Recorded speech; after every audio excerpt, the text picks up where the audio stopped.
Hello guys, आज हम सीखेंगे future perfect continuous tense. Future perfect continuous tense पहचानने का तरीका बहुत ही ज़्यादा आसान होता है। जिस तरह से पहले हमने सीखा था present perfect continuous tense, past perfect continuous tense, उसके बाद आता है फ्यूचर परफेक्ट कॉन्टिन्यू टेंस। पर इसमें तीन चीज़ें मेन होती हैं जिससे हमें ये पता चलता है कि इसमें हमें फ्यूचर परफेक्ट कॉन्टिन्यू टेंस का स्ट्रक्चर लगाना पड़ेगा। इसमें नंबर 1 पे से आना चाहिए, रहा होगा, एंड इसमें टाइम भी आना बहुत ज़रूरी है। टाइम, और टाइम के साथ हमेशा सिंस और फोर लगेगा।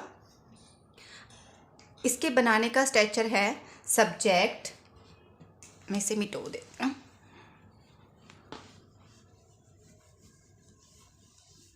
सबसे पहले हम देखेंगे सब्जेक्ट। सब्जेक्ट के बाद लगेगा विल।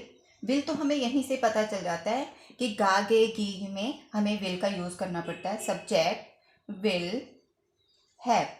इसमें हैज़ नहीं लगता, इसमें हैज़ नहीं लगता। जिस तरीके से हम प्रेजेंट परफेक्ट कॉन्टिन्यू टेंस में हैज़ और हैव लगाते हैं, इसमें सिर्फ एक ही चीज़ लगती है, have. Subject will have been. Subject will have been. उसके साथ आएगा वर्ब की फर्स्ट फॉर्म। वर्ब की फर्स्ट फॉर्म के साथ आईएनजी। आईएनजी हमें यहाँ से पता चलता है कि रहा, रही, रही जहाँ पे भी वर्ड आता है, रहा, रही, रहे, इससे हमें पता चलता है ये कॉन्टिन्यू का टेंस है। और कॉन्टिन्यू को दिखाने के लिए हम इंग्लिश में आईएनजी का यूज़ करते हैं। यहाँ तक हम आपको शायद समझ आ चुका होगा। Subject will have been plus verb की फर्स्ट फॉर्म के साथ आईएनजी। वैसे भी आईएनजी हमेशा वर्ब की फर्स्ट फॉर्म के साथ ही लगती है। Subject will have been plus verb की फर्स्ट फॉर्म के साथ आईएनजी प्लस टाइम। टाइम के साथ सिंस और फोर लगेगा। सिंस एंड फोर, इन दोनों में से एक चीज़ लगती है। सिंस और फोर में से दोनों में से एक चीज़ लगेगी। आइए देखते हैं कि सिंस और फोर हमें कैसे पता चलेगा कि कहाँ पे लगेगा। पहले हम देखते हैं सिंस। सिंस और फोर।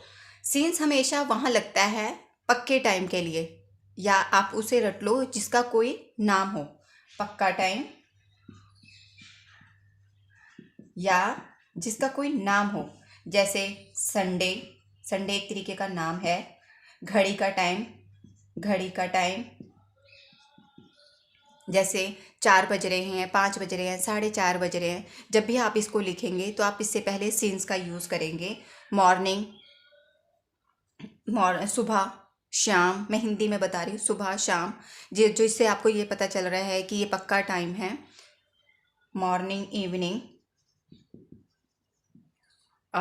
जो हम सन बताते हैं 1991, 1992, इससे पहले भी लगता है, क्योंकि ये भी एक तरीके का आपको पता चल रहा है कि इसमें टाइम का नाम है। और मंथ हो गए जनवरी, फरवरी, मार्च।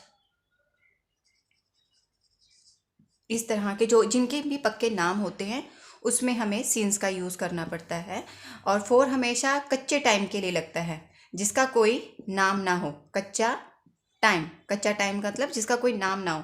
जैसे अब हम कहेंगे 2 घंटे, मैं 2 घंटे से खेल रही हूँ, लेकिन ये नहीं पता चल रहा कि अब के 2 घंटे से या 2 साल पहले के 2 घंटे से, 2 घंटे से, 4 महीने से,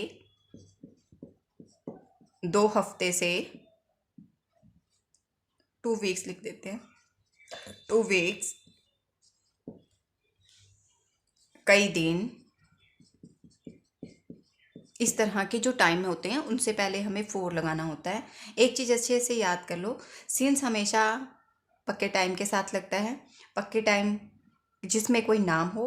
फोर हमेशा वहाँ लगता है जहाँ पर आपको कच्चा टाइम पता, मतलब कोई पर्टिकुलर टाइम नाम नहीं पता हो। कई घंटे, 4 घंटे, 5 घंटे, ये एक तरीके का नाम नहीं है। ये तो हम वैसे ही बोल देते हैं कि इतने घंटे से हम काम कर रहे हैं। आई होप गाइस कि मेरी बात आपको समझ आई हो। आगे देखते हैं। अब मैं इसे मिटो देती हूँ।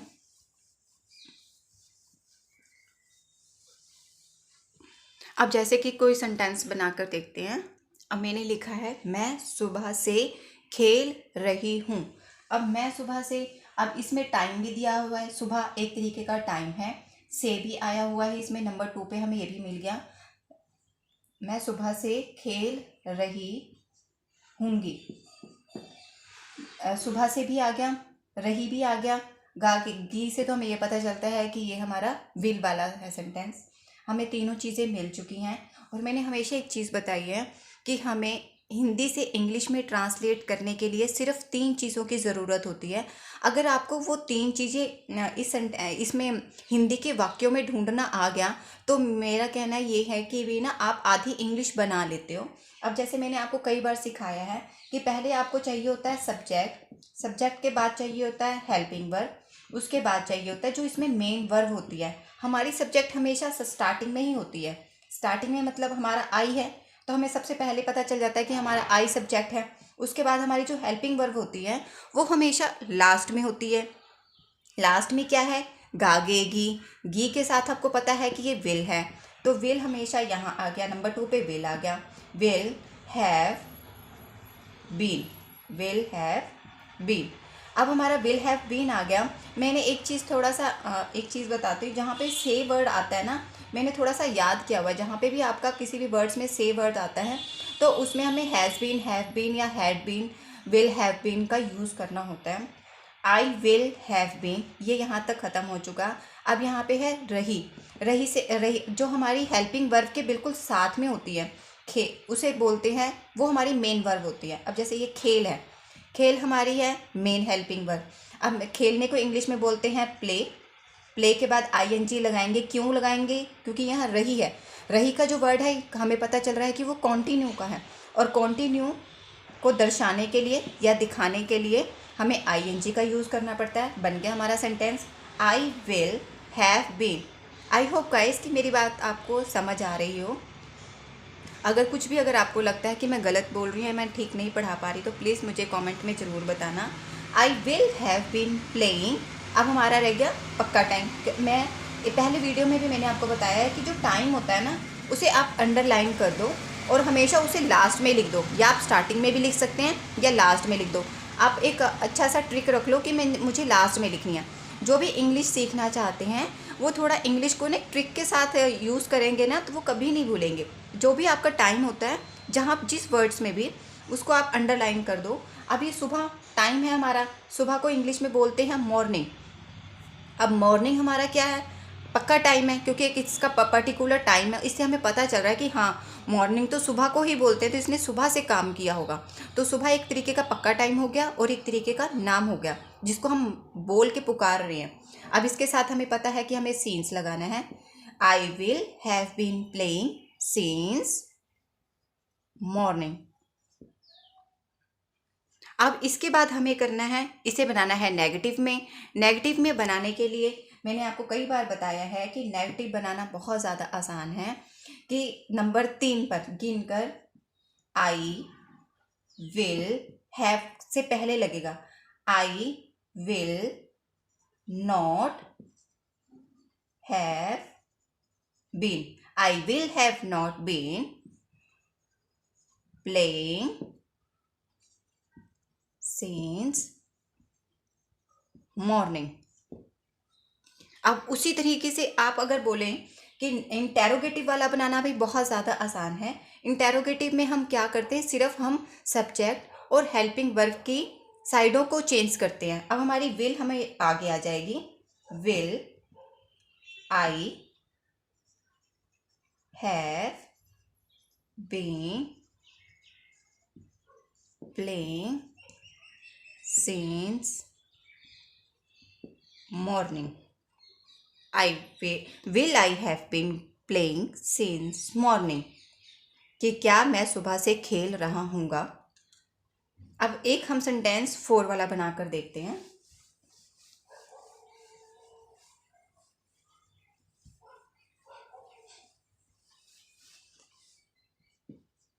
तुम 2 घंटे